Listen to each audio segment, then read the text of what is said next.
IPL 2025లో భాగంగా లక్నోలోని Ekana stadium వేదికగా బెంగళూరు హైదరాబాద్ జట్ల మధ్య జరిగిన 65వ ఐపీఎల్ మ్యాచ్లో హైదరాబాద్ జట్టు ఊహించని విధంగా బెంగళూరుని మట్టి కరిపించి 42 పరుగుల తేడాతో సంచలన విజయాన్ని నమోదు చేసింది. ఈ మ్యాచ్లో బెంగళూరు జట్టు హైదరాబాద్ జట్టును ఉఫ్ అని ఉదేస్తుందని అందరూ అనుకున్నారు. కానీ ఆ అంచనాలను తలకిందులు చేస్తూ మొదటిసారి ఆర్సీబీని ఈ సీజన్లో వేరే గడ్డపై ఓడించిన మొదటి జట్టుగా ఎస్ఆర్హెచ్ నిలిచింది. ప్లే ఆఫ్స్ రేస్ నుండి ఎలిమినేట్ అయిపోయిన తర్వాత హైదరాబాద్ జట్టు మిగతా జట్ల ఆత్మస్థైర్యాన్ని దెబ్బతీయాలి, వాళ్ల ఆనందాలను ఆవిరి చేయాలనే ఉద్దేశంతో ఆడుతున్నట్టు కనిపిస్తుంది. మొన్న లక్నో జట్టుని చిత్తు చేసి ప్లే ఆఫ్స్ రేస్ నుండి తప్పించి అదరగొట్టిన హైదరాబాద్ జట్టు ఈరోజు టాప్ 2లో ఉన్న బెంగళూరు జట్టుకి దిమ్మదిరిగే షాక్ ఇచ్చింది.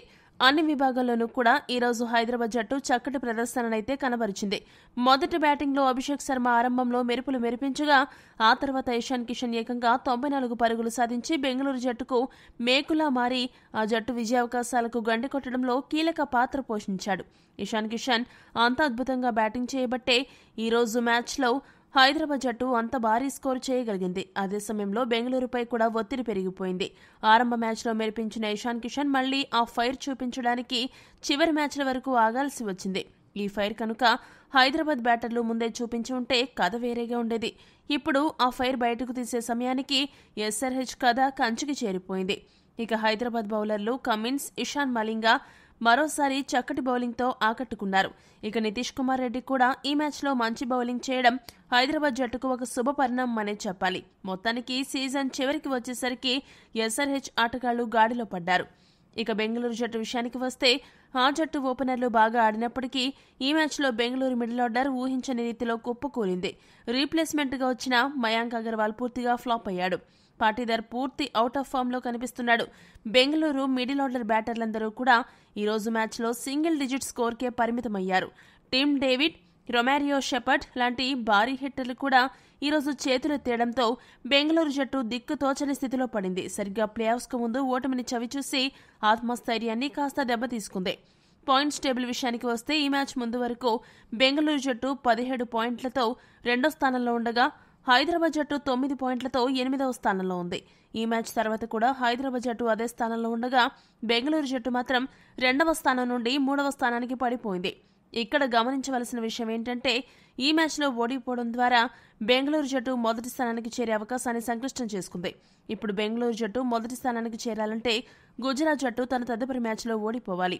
అదే సమయంలో పంజాబ్ జట్టు తనకు మిగిలిన 2 మ్యాచ్ల్లో ఓడిపోవాలి, లేదా ఒక మ్యాచ్లో గెలిచి ఇంకొక మ్యాచ్లో తక్కువ వ్యత్యాసంతో గెలవాలి. ఆర్సీబీ తన చివరి మ్యాచ్ను గెలవాలి. అప్పుడు మాత్రమే బెంగళూరు జట్టుకి మొదటి స్థానానికి చేరే అవకాశం ఉంటుంది. లేని పక్షంలో ఆ జట్టు 2 లేదా 3 స్థానాలతో సరిపెట్టుకోవాల్సి ఉంటుంది. ఇప్పుడొక ఆసక్తికరమైన అంశం ఏంటంటే ఎస్ఆర్హెచ్ ఎప్పుడు ఆర్సీబీకి గండంగా మారుతుంది. 2021లో కూడా ఎస్ఆర్హెచ్ జట్టు ఆర్సీబీని టాప్ 2కి వెళ్లకుండా అడ్డుకుంది. అదే సమయంలో 2016 ఫైనల్లో ఆర్సీబీని ఓడించి కప్ రాకుండా చేసింది.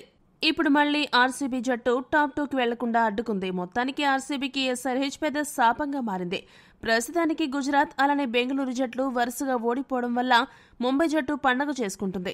అన్ని గ్రహాలు అనుకూలిస్తే ముంబై 2వ స్థానానికి చేరినా ఆశ్చర్యపోనవసరం లేదు. టాస్ గెలిచిన బెంగళూరు జట్టు మొదట బౌలింగ్ చేయాలని నిర్ణయించుకుంది. బ్యాటింగ్ దిగిన హైదరాబాద్ జట్టుకు ఓపెనర్లు అభిషేక్ శర్మ, ట్రావిస్ హెడ్ ఇద్దరు కూడా మెరుపు ఆరంభమైతే అందించారు. ముఖ్యంగా అభిషేక్ శర్మ ఆరంభం నుండి కూడా బౌండరీలతో సిక్సర్లతో విరుచుకుపడ్డాడు. ఇదే క్రమంలో 17 బంతుల్లో 200 స్ట్రైక్ రేట్తో 34 పరుగులు చేసిన తర్వాత లుంగి ఎంగడి బౌలింగ్లో అభిషేక్ శర్మ అవుట్ అయ్యాడు.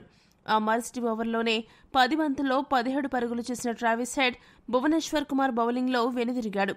దీంతో హైదరాబాద్ జట్టు 54 పరుగుల వద్ద 2 వికెట్లు కోల్పోయింది.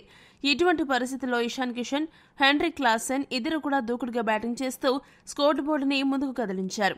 వీరిద్దరూ కలిసి 3వ వికెట్కు 45 పరుగులు జోడించిన తర్వాత 13 బంతుల్లో 185 స్ట్రైక్ రేట్తో 24 పరుగులు చేసిన క్లాసెన్ సుయావ్ శర్మ బౌలింగ్లో వెనుదిరిగాడు.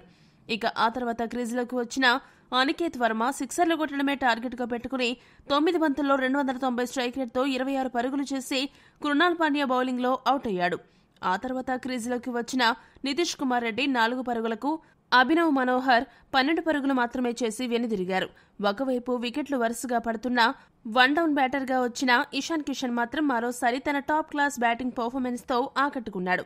బెంగళూరు బౌలర్లను సమర్థవంతంగా ఎదుర్కోవడమే కాకుండా యాంకర్ రోల్ పోషిస్తూనే దూకుడుగా బ్యాటింగ్ చేస్తూ మధ్య ఓవర్లలో హైదరాబాద్ జట్టు మంచి స్కోరు సాధించడంలో కీలక పాత్ర పోషించాడు. మొదట అర్ధ సెంచరీ పూర్తి చేసుకున్న ఇషాన్ కిషన్ ఆ తర్వాత సెంచరీ వైపుకు దూసుకెళ్లేలా కనిపించాడు. కానీ చివర్లో కాస్త నెమ్మదిగా ఆడడం, అలానే ఎక్కువ బంతులు ఆడే అవకాశాలు రాకపోవడంతో మ్యాచ్ ముగిసే సమయానికి ఇషాన్ కిషన్ 48 బంతులకు గాను 196 స్ట్రైక్ రేట్తో 94 పరుగులు చేసి అజేయంగా నిలిచాడు. సెంచరీ మాత్రం చేయలేకపోయాడు. ఇక ప్యాట్ కమిన్స్ 6 బంతులకు గాను 217 స్ట్రైక్ రేట్తో 13 పరుగులు చేసి ఇషాన్ కిషన్ కి సహకారం అందించాడు. దీంతో హైదరాబాద్ జట్టు 20 ఓవర్లు ముగిసే సమయానికి 6 వికెట్లు నష్టపోయి ఏకంగా 231 పరుగుల భారీ స్కోరు సాధించగలిగింది.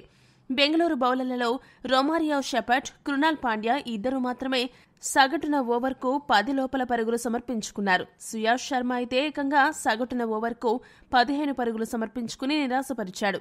మిగిలిన బౌలర్లందరూ కూడా సగటున 10కి పైగానే పరుగులు సమర్పించుకుని పూర్తిగా గాడి తెప్పారు. హైదరాబాద్ బ్యాటర్లను కట్టడి చేయడంలో విఫలమయ్యారు.